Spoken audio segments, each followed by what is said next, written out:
Men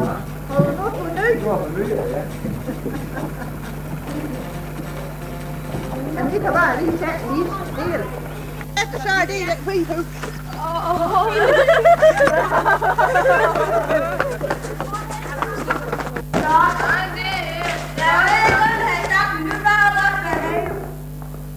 Så snart bagagen er båret ind, og ærnernes kage og saftevand er smagt, ruller fodbolden.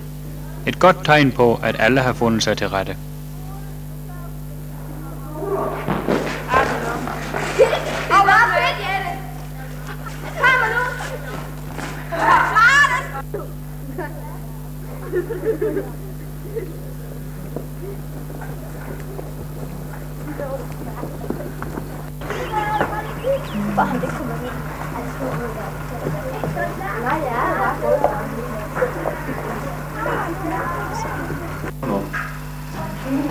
Jeg bare følge.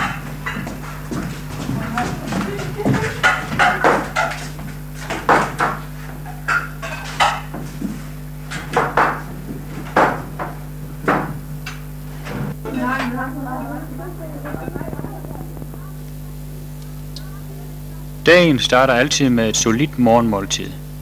Motion og frisk luft giver altid en sulten mave, og Erna forstår sig på mad og børn.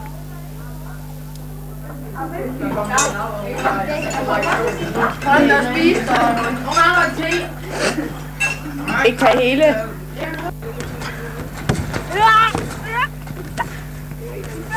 Larsen, prøv det.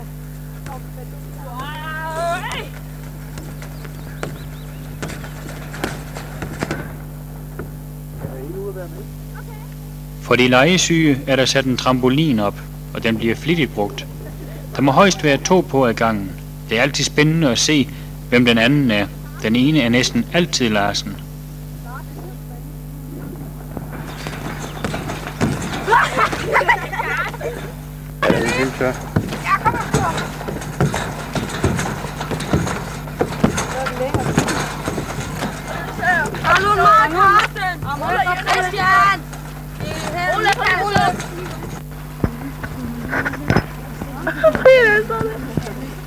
Brian, han tager dig.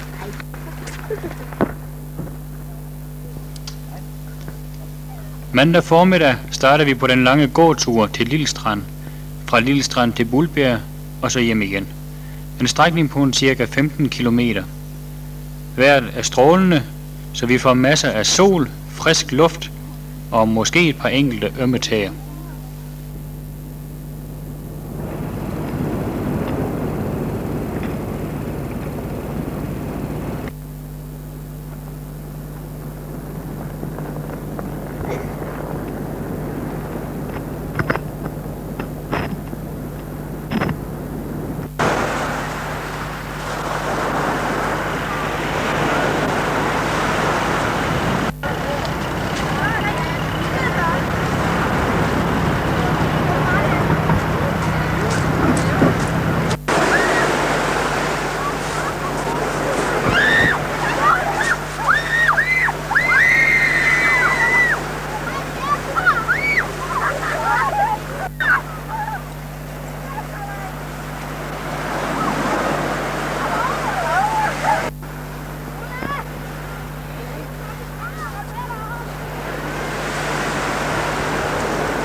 Hen på eftermiddagen når vi Bulbjerg med udsigten over resterne af Skareklit.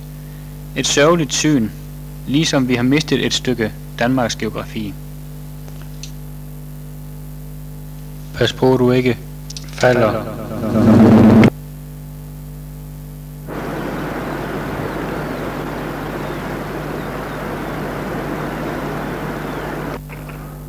Hvis man ikke vidste bedre, kunne man tro, at det var general Rommel, som her er ved at inspicere fæstningen Bulbjerg, men han har nok næppe gået i shorts.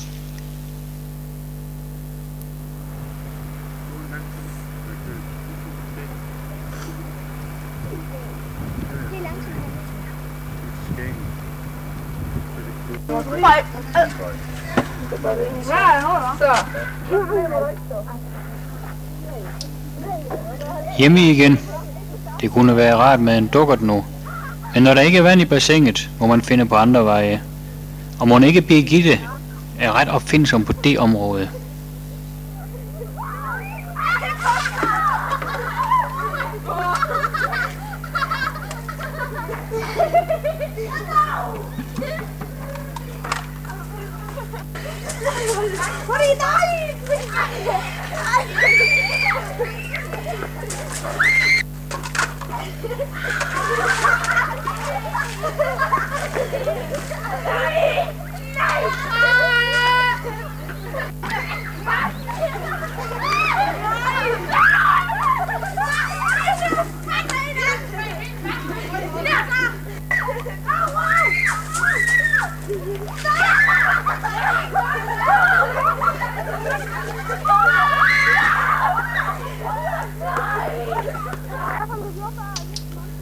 Om aftenen, mens de andre arbejder med opgaver, nyder Marlene og Hanne at være alene på trampolinen.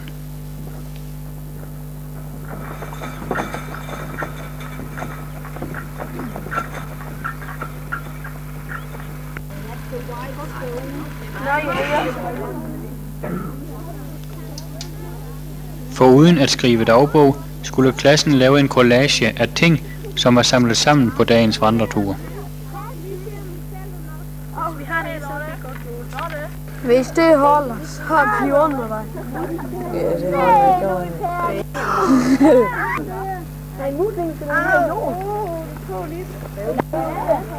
Må vi låne noget lige, men har I noget? Vi kan det her!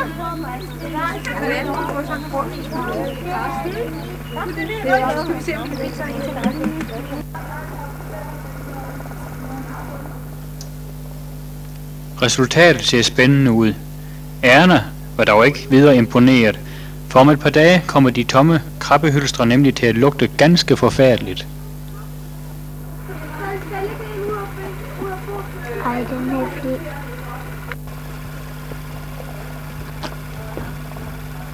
Efter morgenmaden gik vi hver til sit i cirka 1 times tid. Nogle skrev dagbog, andre hoppede på trampolin. Efter timen var gået, begyndte vi vores tur til Lis.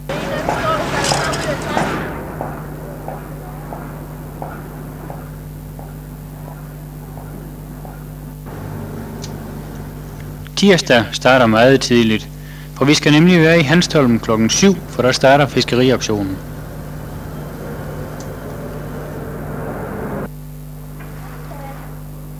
Bag havnen stiger landskabet brat, og heroppefra er der en fin udsigt over havnen og alle dens afdelinger. Fiskerihavnen, trafikhavnen, forhavnen, bædningsarealet, ishuset osv.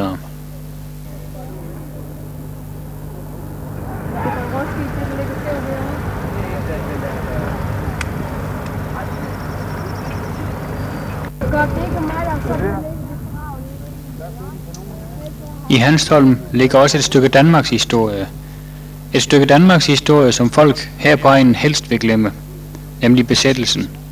Sandet har gemt mange af bunkerne, men en enkelt har man dog indrettet som museum. Desværre kunne vi ikke komme ind, for manden, som havde nøglen, var vist nok på fiskeri.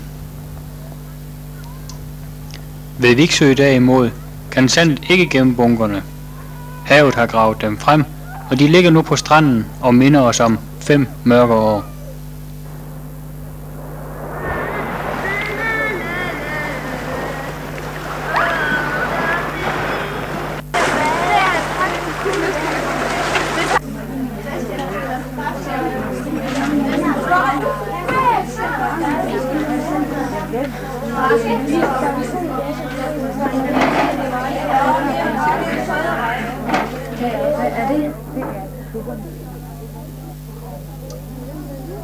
Onsdag er afsat til besøg på Tømmerby Skole.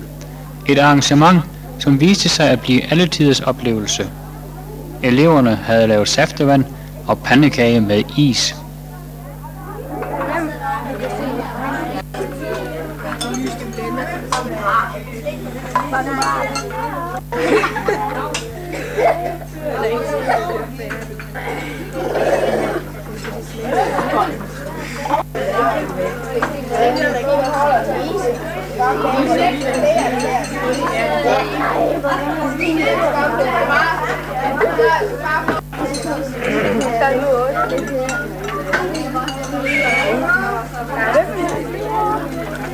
Oh yes.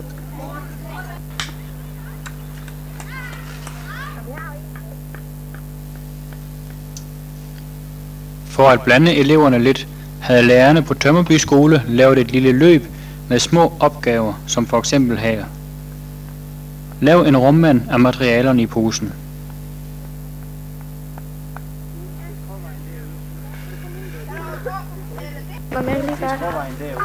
Det er helt derovre.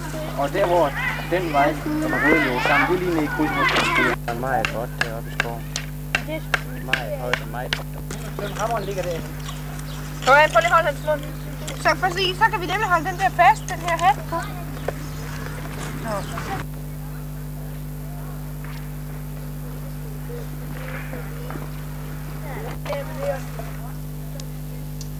På hjemvejen spiste vi vores frokost.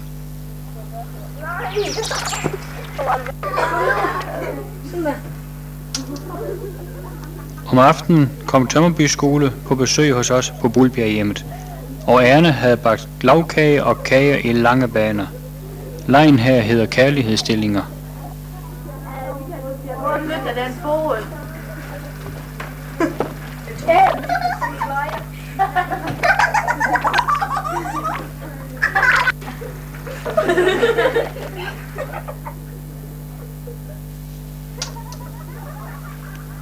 Et af de bedste numre var nok Minimanden og hans tjener.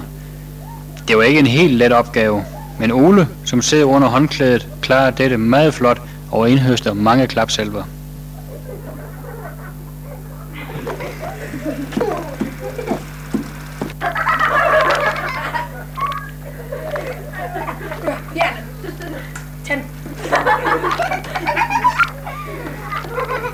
Tjener, kom med min maskeklude. Så vil jeg da gerne sige tak for det underlige underholdningsskab.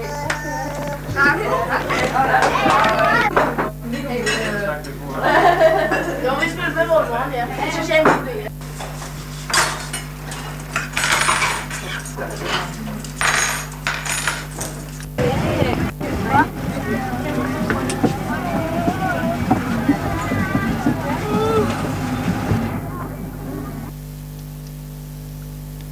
Torsdag morgen starter vi så heldagsturen til Skagen.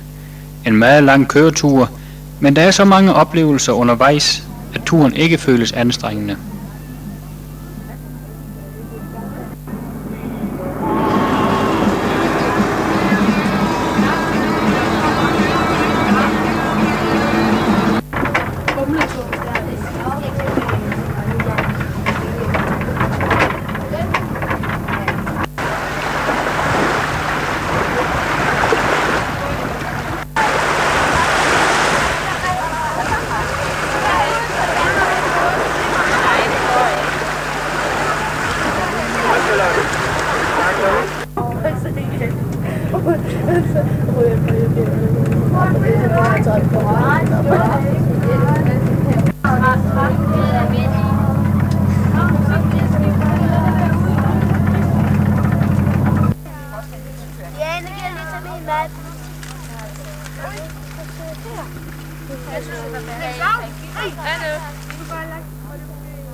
Ved Skagens fortidsminder spiser vi frokost, og derefter er der rundvisning på museet, som nok er et besøg værd.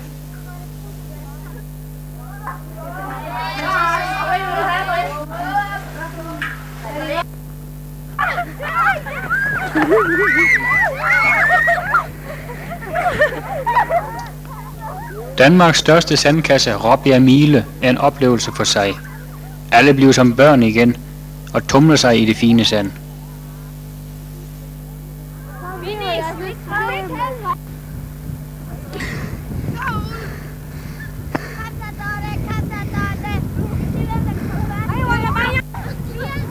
Hvis I er klar, færdig, start. Okay. Er I klar?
Fredag er dagen, vi skal hjem.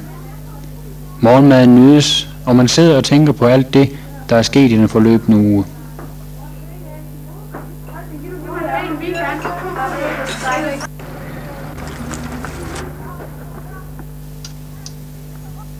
Erna ser efter, om alt nu også er, som det skal være.